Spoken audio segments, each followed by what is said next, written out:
Oi, pessoal, Cristina Junqueira do Nubank aqui. Já tem um tempinho que eu não passo por aqui, mas estou de volta aqui no Exame para a gente falar sobre as tendências do que está acontecendo aí no mundo, negócios, carreira, empreendedorismo, tecnologia, né? E o assunto de hoje é uma sigla que está cada vez mais por aí na boca da turma, né? Que é ESG.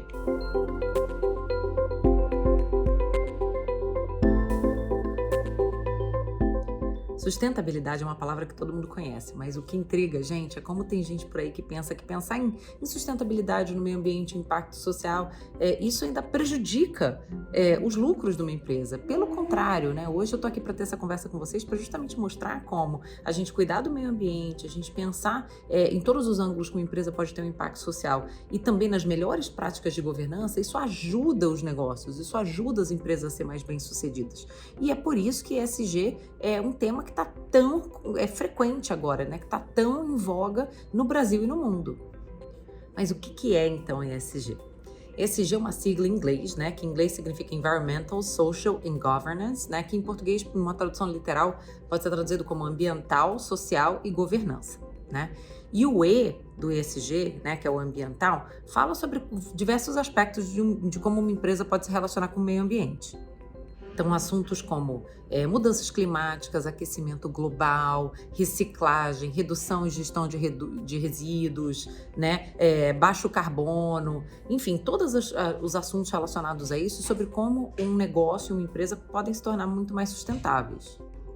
O exemplo clássico nessa direção imagina uma empresa que tem embalagens, né? Ela pode desenvolver embalagens usando materiais já reciclados ou reutilizados, que também, por sua vez, podem ser recicláveis de novo, podem ser embalagens mais sustentáveis, né? Que eventualmente podem ser reutilizados pelos próprios clientes, né? Tudo isso gera aí uma grande eficiência do ponto de vista ambiental, reduz bastante o nível de insumos e de resíduos que é gerado nesse processo, né? Aqui no Nubank, a gente faz tempo, né, já está bastante atenta sobre essa questão ambiental. A gente já zerou todo o nosso impacto de carbono, né, desde que o Nubank nasceu, então a gente voltou no passado e tomou aqui medidas para zerar esse impacto, né? E a gente fez isso através de mecanismos de compensação, né, de investimento em projetos que geram créditos de carbono, que é uma das maneiras como as empresas podem pensar nesse impacto. Claro que para a gente ajuda, porque a nossa operação inteira já é mais sustentável. Como a gente não tem presença física, a gente não tem papel na nossa operação, a gente não manda nada tangível para o cliente além do próprio cartão, o nosso impacto ambiental acaba sendo bem menor nesse sentido. Já a letra S de social tem a ver com como a empresa se relaciona com as diversas pessoas, né, com a sociedade ali em torno dela. Então, clientes sim, mas também funcionários, toda a sociedade, né, todos os diferentes setores ali que acabam interagindo com a empresa de alguma maneira.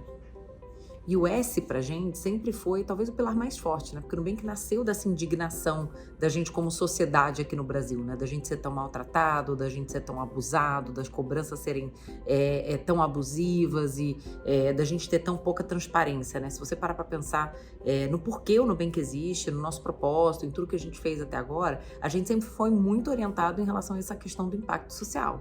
E não é à toa que ao longo aí dos mais de 8 anos de história, a gente já teve muito impacto na sociedade, né?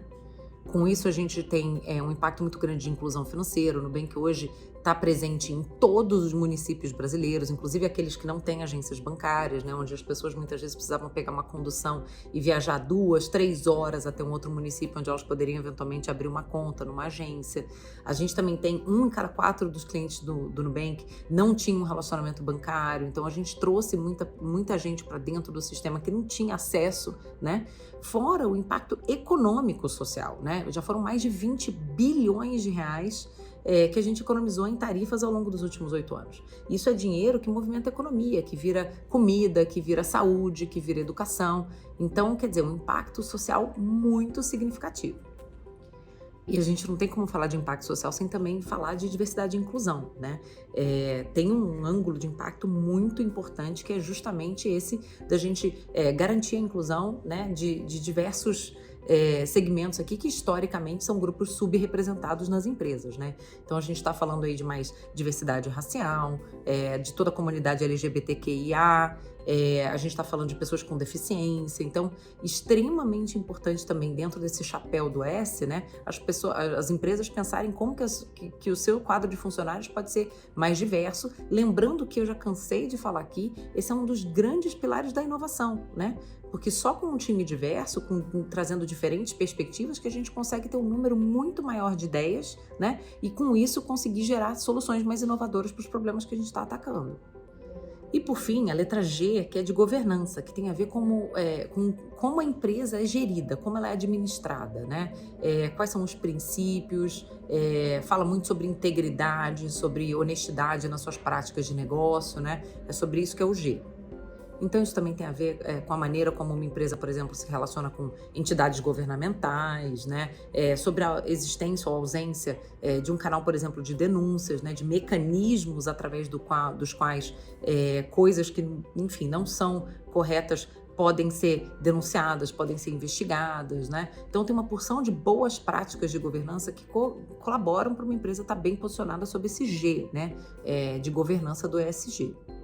Na minha última coluna aqui, por exemplo, eu falei sobre a importância dos conselhos de administração. Então, a maneira como a existência de um conselho, a maneira como um conselho atua, todas as políticas de governança, também a maneira como essa empresa escolhe e trabalha com fornecedores externos, com parceiros, tudo isso está relacionado a essa questão da governança. E você tem empresas que atuam de uma maneira melhor, de uma maneira mais responsável, né, e que vai ter certamente benefícios para o negócio, e empresas que estão menos evoluídas nessa questão de governança.